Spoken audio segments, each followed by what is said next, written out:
Bien, bonjour à tous et bienvenue pour notre étude biblique du jeudi après-midi, toujours sur les traces du prophète Élisée, dans le deuxième livre des rois, et nous sommes rendus en 2 Rois, chapitre 6, aujourd'hui. 2 Rois, chapitre 6, et à partir du verset 24 à la fin, et avant d'ouvrir la parole, on va prier. Notre Dieu et Père, nous te remercions, nous te bénissons, nous t'adorons, parce que tu es celui qui en est digne. Merci pour ta parole, qui est fidèle, qui est merveilleuse, qui est belle, qui est le guide de nos vies. Aide-nous, Seigneur, à chercher ta volonté dans cette parole que tu nous donnes et à la mettre en pratique.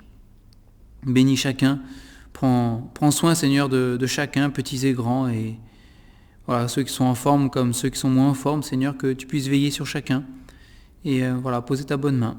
Et merci de pouvoir te faire confiance, en tout cas, parce que tu es le Dieu qui ne déçoit jamais, le Dieu qui est bon, qui est fidèle et qui est grand. À toi soit toute la gloire, au nom du Seigneur Jésus. Amen. Amen. Alors, 2 Rois, chapitre 6, à partir du verset 24, on va lire à la fin du chapitre 6 ensemble. Après cela, Ben-Hadad, roi de Syrie, ayant assemblé toute son armée, monta et assiégea Samarie.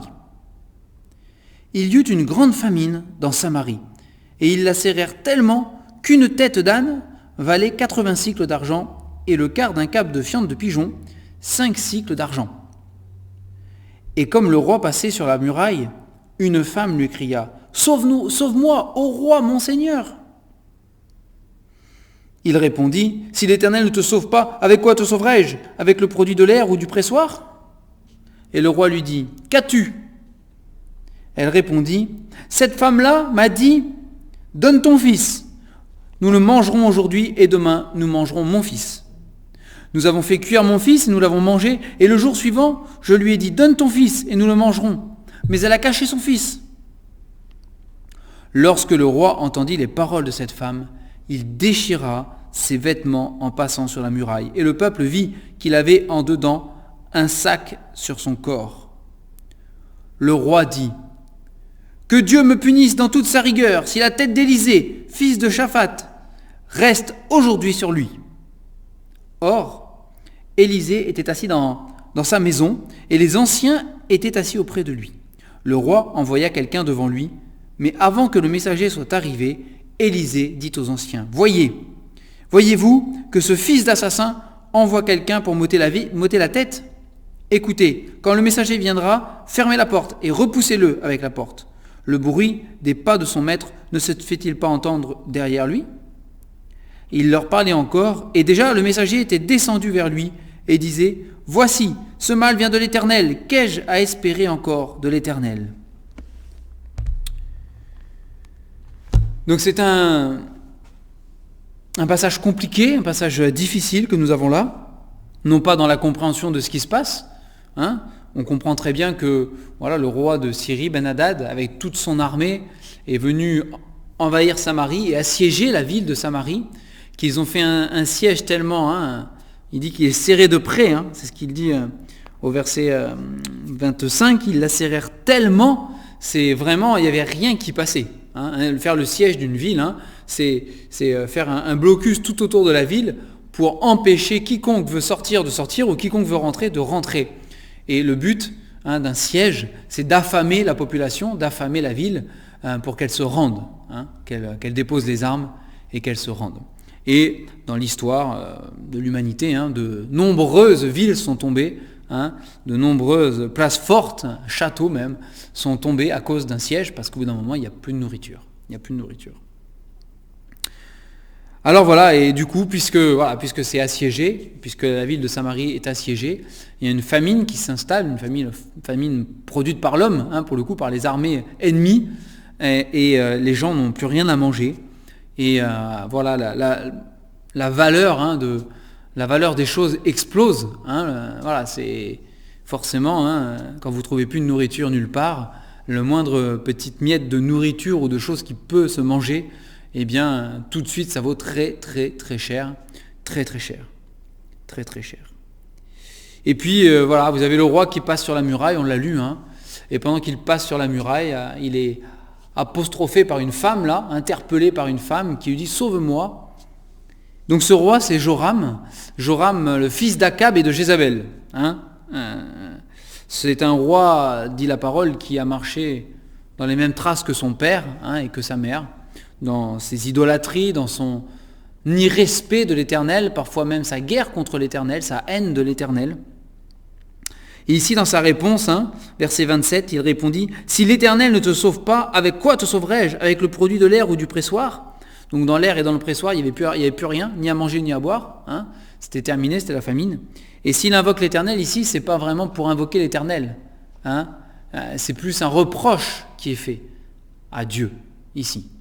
Le roi Joram le reproche derrière. C'est l'Éternel n'a pas pu te sauver. C'est ce qu'il dit ici. Si l'Éternel ne te sauve pas, moi je te sauverai. C'est une manière pour le roi Joram de dire, mais où est l'Éternel ? Où est l'Éternel ? Moi ça me fait penser, bien sûr, quand le Seigneur Jésus était sur la croix, et vas-y, sauve-toi toi-même. Sauve-toi toi-même. Voilà, bon, ça il y avait ceux qui étaient au pied de la croix et qui criaient ça. Les chefs religieux et tout ça. Et vous avez aussi un des brigands qui lui dit, mais sauve-toi et sauve-nous. Vas-y, fais ce que tu prétends être. Et c'est un peu dans ce sens-là que nous devons le prendre ici. Si l'Éternel ne te sauve pas, avec quoi te sauverai-je ? C'est une manière, en s'exprimant, encore une fois, de blâmer Dieu. C'est de la faute de l'Éternel. C'est de la faute de l'Éternel. Et c'est vraiment cette pensée qui était là. Ce qui arrive, ce mal qui vient nous frapper, c'est la faute de l'Éternel. C'est encore l'Éternel. C'est Dieu qui est méchant et qui nous frappe. Verset 33, le serviteur de Joram, en allant vers Élisée, il dit « Voici ce mal vient de l'Éternel, qu'ai-je encore à espérer de l'Éternel ?» Ils sont fatigués de Dieu.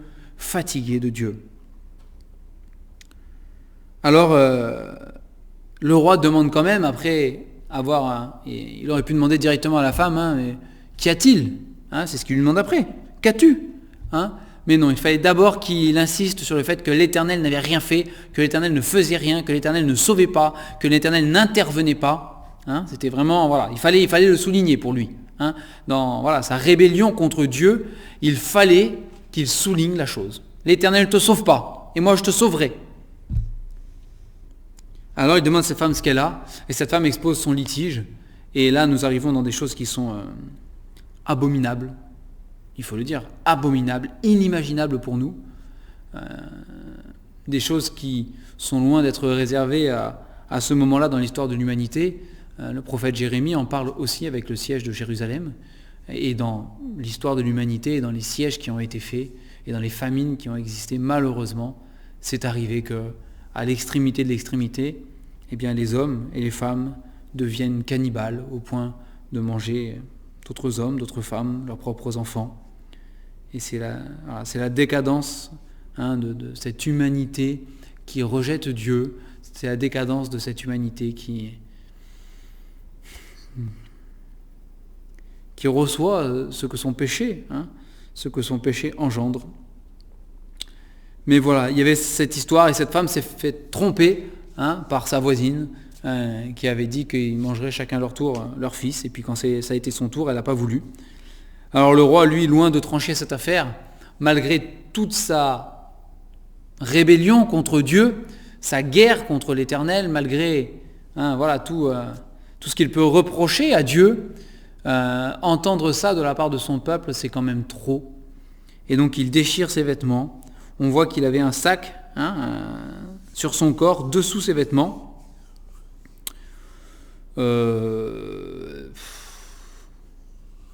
Difficile d'exprimer ici réellement ce que ça signifiait pour le roi Joram que ce sac.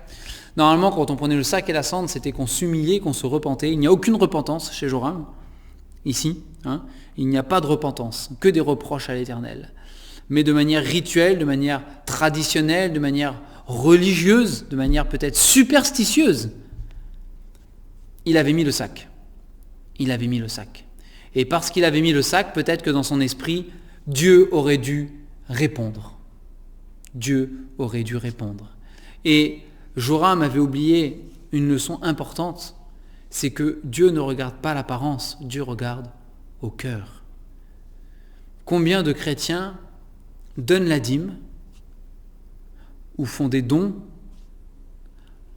en pensant comme ça être bénis de Dieu, dans l'extérieur des choses. Ce que Dieu regarde, c'est le cœur. Si on donne, c'est l'exemple que j'ai pris, mais j'aurais pu prendre un autre exemple, mais si on prend l'exemple de la dîme par exemple, justement, Dieu, ce qu'il regarde, c'est le cœur.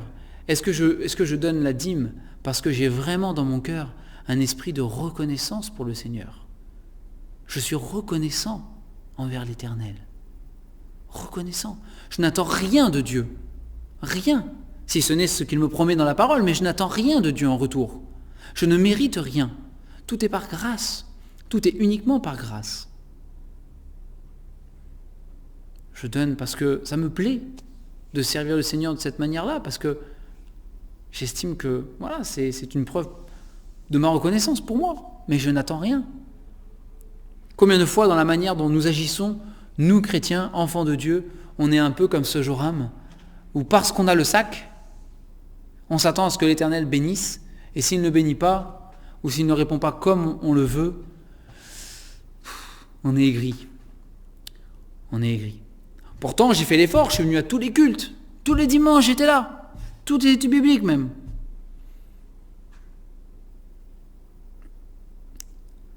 Ce n'est pas comme ça que Dieu fonctionne. Dieu regarde au cœur. Et le cœur de Joram, le cœur de la ville de Samarie, était un cœur qui était livré entièrement au péché. C'est un cœur qui méprisait l'Éternel, qui n'aimait pas l'Éternel. Qui n'aimait pas l'Éternel. Donc il déchire ses vêtements, et voilà. Le roi a trouvé le bouc émissaire, si vous voulez.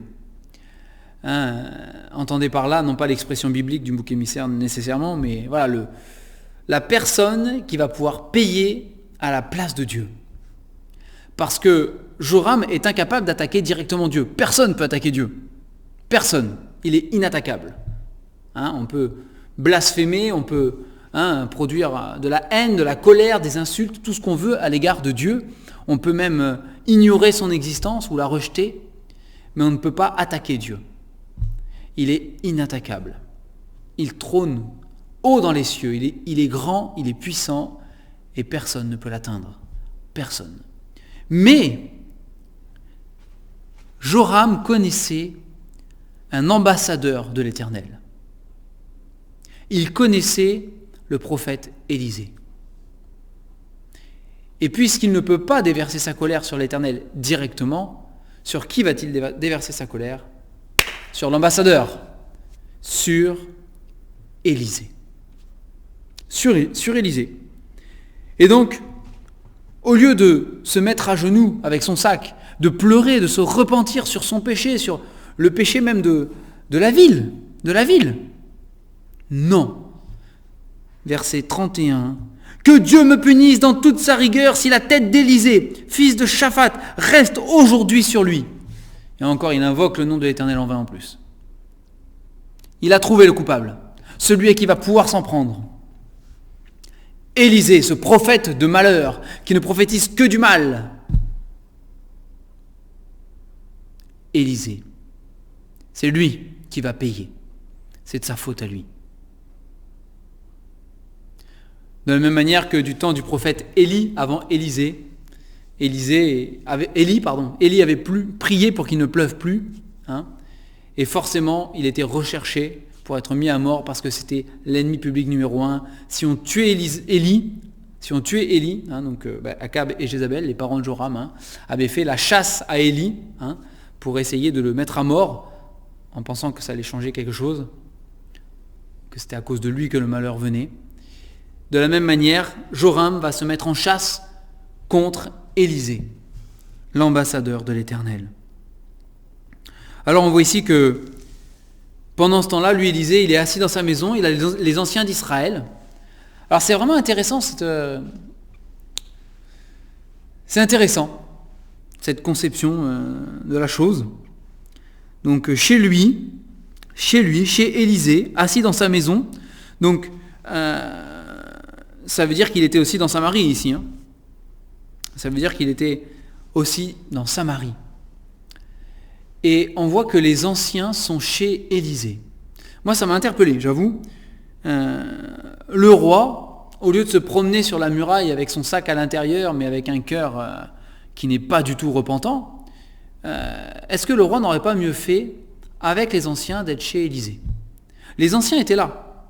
Élisée était là. Vous aviez ceux qui sont figures d'autorité, de respect, hein, et de responsabilité pour le peuple, les anciens. Vous avez le prophète de Dieu. Il manque le roi. Mais le roi se promène sur la muraille avec le sac à l'intérieur de ses vêtements, mais avec un cœur qui n'est pas du tout pour l'Éternel. Et combien de fois dans la parole de Dieu, on voit des hommes et des femmes, parfois même qui aiment le Seigneur au fond de leur cœur, mais qui ne sont pas à l'endroit où Dieu les veut. Et qui du coup, parce qu'ils se promènent là où il ne faut pas, et qui ne sont pas surtout là où il faut, vont tomber encore plus bas dans le péché, ou vont tomber dans le péché. Vous avez l'exemple de David, quand il a péché avec Bathsheba.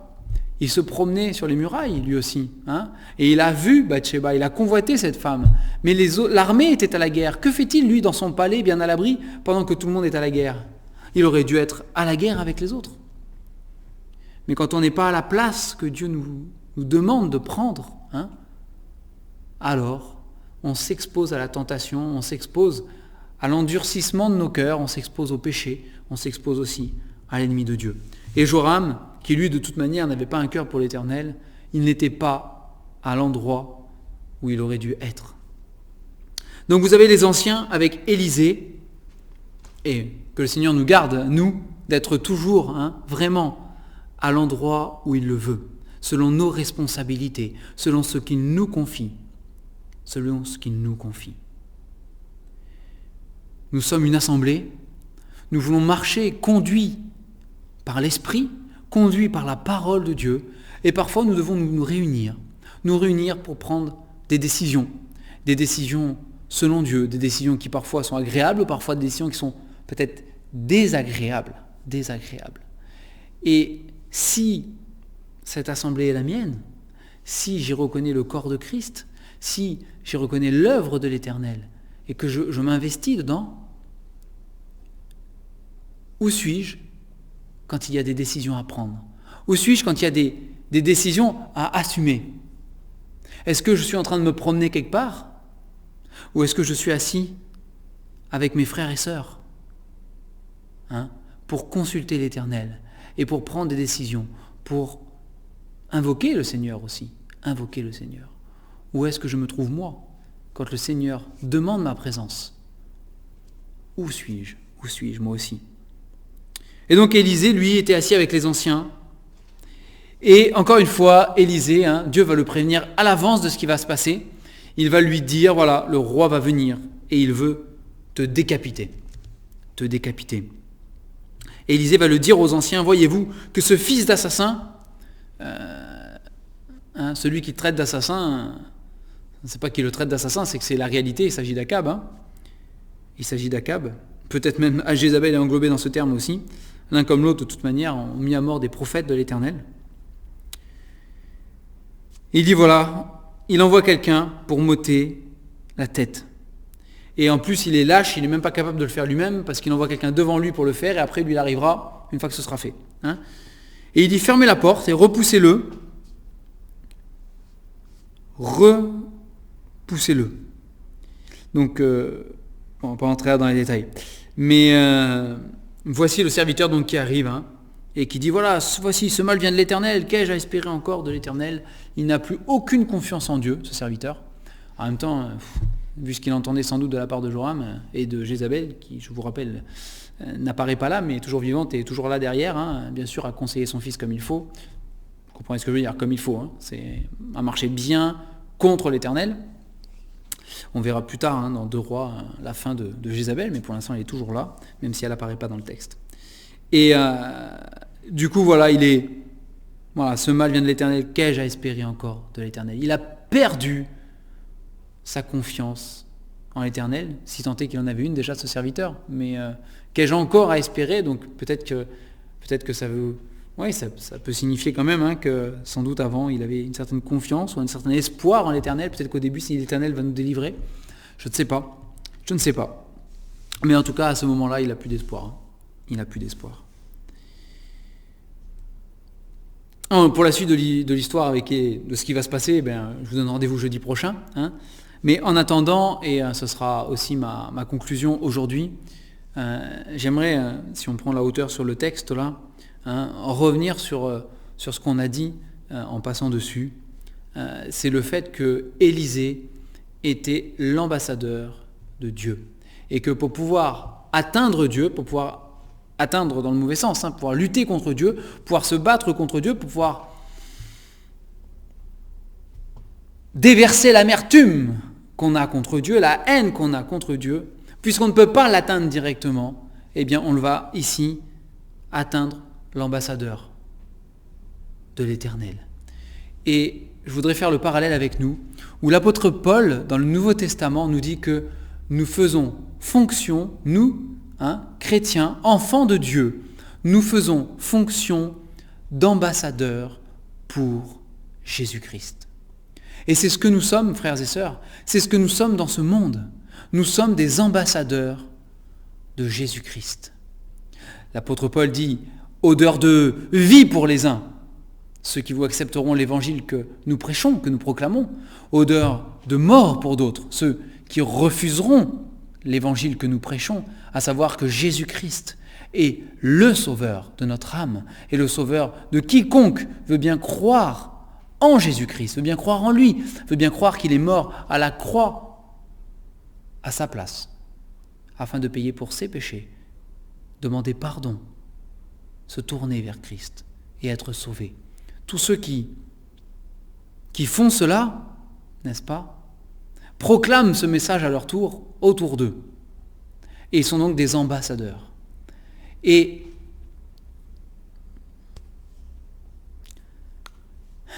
parce que nous sommes ambassadeurs de Jésus-Christ, frères et sœurs, nous subirons des attaques de ceux qui sont en colère contre Dieu, de ceux qui sont amers contre Dieu, de ceux qui sont rebelles à Dieu, de ceux qui sont en guerre même parfois contre Dieu.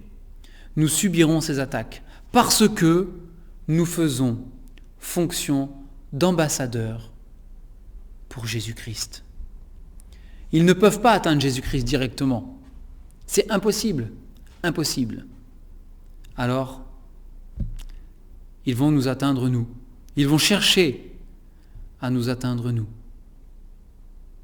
C'est une vérité. Et frères et sœurs, nous devons nous préparer à cela. Quand nous annonçons, quand nous proclamons la gloire de Dieu, quand nous proclamons l'Évangile dans toute sa puissance, dans toute sa beauté, nous savons, par l'Esprit qui vient en nous, par la sagesse qu'il nous donne, nous savons que, comme dit la parole, tous ceux qui voudront vivre pieusement en Jésus-Christ seront persécutés. Peut-être que quelqu'un ne viendra pas chez nous pour tenter de nous décapiter, mais peut-être qu'on subira des pressions au travail, par exemple. Dans le milieu scolaire, pour ceux qui sont plus jeunes et qui sont en scolaire. Mais il y aura cette pression du monde, cette attaque. C'est une attaque, cette amertume, cette rancœur parfois contre Dieu que les gens ont, qui se déverse sur nous, parce que nous sommes enfants de Dieu. Et nous sommes pris comme bouc émissaire, nous sommes pris comme celui sur lequel on peut taper. Celui sur lequel on peut taper. Et nous, par l'Esprit qui vient en nous, le Seigneur, de la même manière qu'il a prévenu Élisée, le Seigneur nous prévient aussi. Le Seigneur nous met en garde, le Seigneur nous interpelle. Mais le Seigneur, comme à Élisée, ne nous demande jamais de nous taire. Jamais. Malheur à moi si je n'évangélise pas. Malheur à moi si je n'évangélise pas, si je ne proclame pas l'évangile. Malheur à moi si je me tais. Et le prophète pouvait dire, même si je veux me taire, je ne peux pas. Il y a comme un feu qui brûle au-dedans de moi. Qui brûle au-dedans de moi. Alors, frères et sœurs, que le Seigneur nous encourage à être des ambassadeurs pour Jésus-Christ, à subir les moqueries, les outrages, les calomnies, les attaques, les pressions, les coups s'il le faut, mais que le Seigneur nous encourage à subir cela pour la gloire de son nom. La parole dit « Heureux serez-vous lorsqu'on vous méprisera, qu'on vous battra, qu'on vous insultera, qu'on vous outragera pour le nom de Jésus-Christ. » Pour le nom de Jésus-Christ. Et heureux a été Élisée parce qu'il a été persécuté pour le nom du Seigneur Jésus, déjà en avance. Et heureux sommes-nous dans les persécutions qu'on peut avoir les uns les autres. Que le Seigneur nous donne la joie de faire ce qui est juste, la joie de faire ce qui est droit, ce qui est bon devant lui, et qui nous encourage à persévérer. Malgré l'opposition qu'on rencontrera, c'est certain.